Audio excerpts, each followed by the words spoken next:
Coucou tout le monde, chers guerriers, archers, palefreniers et troubadours. Nous sommes ici pour vous présenter la magnifique Descent. Donc officiellement, je crois l'une des plus grosses boîtes qu'on a en magasin avec Gloomhaven, parce que c'est un sacrément beau bébé. Vous pouvez voir la largeur. Qu'est-ce que c'est Descent? Bah du coup Descent, la nouvelle version en fait le célèbre dungeon crawler en fait avec application mobile. Vraiment, du coup, le concept du jeu, vous allez incarner en fait un personnage. Donc vous allez avoir le choix en fait au début entre Cyrus, Vaerix, Galaden et notre cher Bryn. Et donc du coup, la trame du jeu, ça va être clairement, vous allez commencer au tout début, là j'ai fait une mise en place en fait un peu étalée pour que vous puissiez voir un petit peu tout ce qu'il y a en matériel. Mais vous allez juste commencer ici, tout simplement, avec votre petit héros et vous allez devoir en fait explorer. Et donc du coup, comment ça se passe? Bah exactement sur tout ce qui va être en fait les améritrages classiques.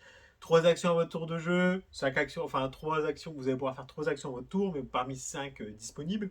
Du mouvement, donc on va se déplacer de sa valeur de mouvement de personnage, vous allez avoir un nombre de points de vie, de l'attaque, de la défense, qui va correspondre à un dé, d'où le Thematic Point 2D.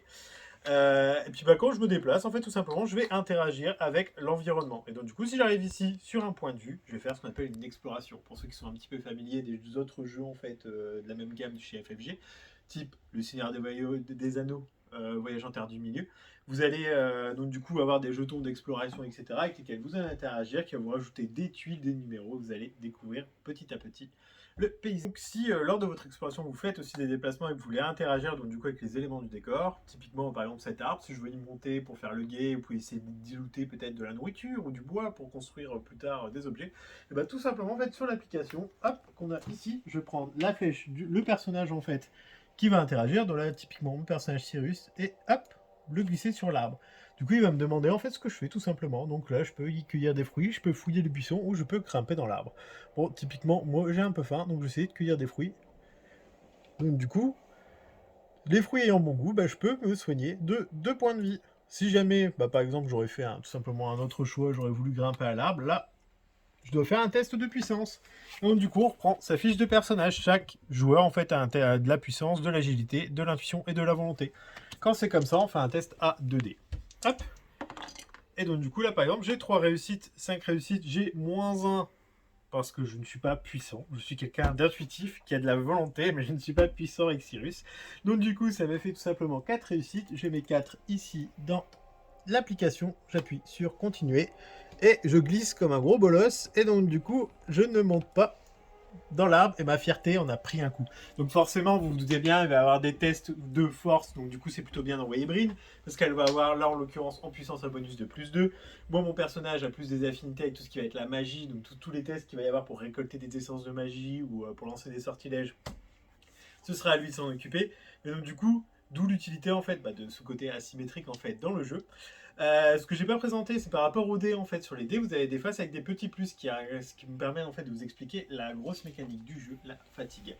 Donc du coup, quand j'entreprends une action, hop, imaginons, là je faisais mon test, et puis j'avais ces 2 phases de dés là. Donc du coup, je peux dépenser en fait 2 de fatigue sur mon personnage pour pouvoir en fait avoir des réussites. Mais chaque joueur en fait a un nombre de fatigues limité. Donc si jamais je suis fatigué, il va falloir que je fasse une action en fait pour entre guillemets me réorganiser, me reposer. Ce qui me permet en fait de retourner tout simplement ma carte. Et quand on retourne une carte en fait dans Descent, on retire tous les afflictions en fait qu'il va y avoir dessus. Donc que ce soit la fatigue ou autre. Et donc du coup, cette fatigue va s'accumuler lors des combats, on va pouvoir l'utiliser aussi pour activer des pouvoirs un petit peu particuliers. Mais attention à vous de ne pas être trop fatigué, parce que si jamais vous devez recevoir un jeton de fatigue alors que votre réserve est déjà atteinte, là vous allez perdre des points de vie. Donc chaque joueur a une petite molette comme ça en fait, un petit compteur de points de vie. Si jamais vous tombez à 0, là c'est pareil, c'est dans l'application que ça se passe. On clique sur notre personnage et on va gérer ce qu'on appelle les infirmités. Donc du coup ici on va faire un héros infirme, hop, appuyer, il gagne une blessure. Et donc du coup vous avez un tirage qui est fait aléatoirement géré par l'application. Et donc du coup les différentes blessures, hop, non, ça va être les cartes de personnages, pour les personnages non plus. Je pense que ça va être ici. Voilà. Du coup, par exemple, j'aurais eu cœur lourd. Voilà, c'était une blessure que j'avais permanente. On commence par une blessure bénigne, puis une blessure maligne, et ensuite notre personnage est censé mourir. Donc du coup, ça met un terme à la quête. Et on va devoir reprendre en fait au début. On commence avec 4 personnages, on va en débloquer 2 au fur et à mesure de la partie, ce qui peut être très sympa, c'est qu'on peut switcher entre les scénarios. Donc du coup, j'ai joué Cyrus, je me suis bien amusé, mais j'ai envie de jouer un autre personnage. Rien ne m'empêche de switcher avec un autre joueur de personnage, ou même de prendre un des 2 autres personnages débloqués ensuite dans la réserve. Est-ce que tu as une, comment dire? Dans, Seigneur des Anneaux, tu as en fait des questions qui vont s'être posées dans le scénario Exactement. et en fait, ce que tu réponds va influer la suite? Tout à fait. Déjà là, en fait, quand j'ai fait la mise en place pour ce scénario-là, je me suis rendu compte que j'ai pas affronté les mêmes monstres, ni on n'a pas eu les mêmes objets, etc. dans les coffres.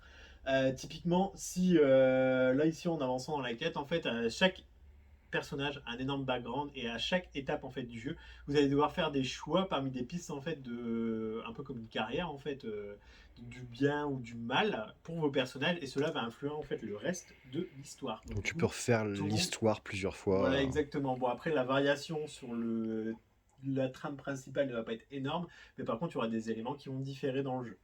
Après, ma dernière approche et combat, je pense que ça paraît important. Chaque joueur, en fait, a une arme de départ et en fait, la carte est doublée. C'est-à-dire que quand vous allez réorganiser, vous allez switcher aussi le côté de votre arme par rapport à la fatigue. Et donc, du coup, typiquement, vous allez avoir en fait la catégorie en fait d'armes, si c'est une arme contondante, une arme de jet, etc. Ça va influer en fait sur les dégâts que vous allez infliger en fait à vos ennemis parce que chaque ennemi va avoir une faiblesse qui va lui être propre, voire deux, et quand vous les connaissez, c'est noté en fait dans l'application.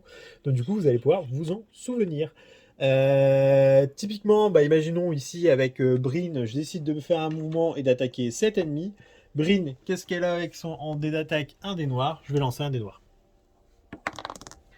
J'ai une réussite et le petit éclair. Le petit éclair, ça me permet d'activer le pouvoir de Brin, qui va être d'ajouter une réussite, donc du coup à mon jet de dés, et qu'un héros qui est adjacent à moi, donc là il n'y en a pas, mais puisse défausser en fait un jeton de fatigue. Donc ça me fait 2 réussites, donc j'ai juste à prendre Brin. Si... Elle est où? Ici. Non, je vais arriver. Si je peux se continuer, il est en colère. Cibler l'ennemi que j'ai tapé. Je choisis l'arme avec laquelle je frappe, donc là en l'occurrence c'est mon épée. Hop, j'ai 2 réussites. Je ne mets pas de statut particulier, mais si jamais vous allez accabler, étourdir, damner, ralentir, exposer ou affaiblir votre ennemi avec votre attaque, vous pouvez le notifier. Vous confirmez, en fait l'application va calculer automatiquement les dégâts, parce que vous avez toujours une valeur d'armure en fait qui est ici, qui va être aléatoire, qui va pouvoir déduire ou non les dégâts que vous allez infliger à votre ennemi. Là ici vous avez votre nom, le nombre de points de vie qui lui reste. Hop, s'il te plaît. Si jamais par exemple je l'attaque, hop, disons là ce coup-ci j'ai 4 réussites, tac, je confirme, je le tue.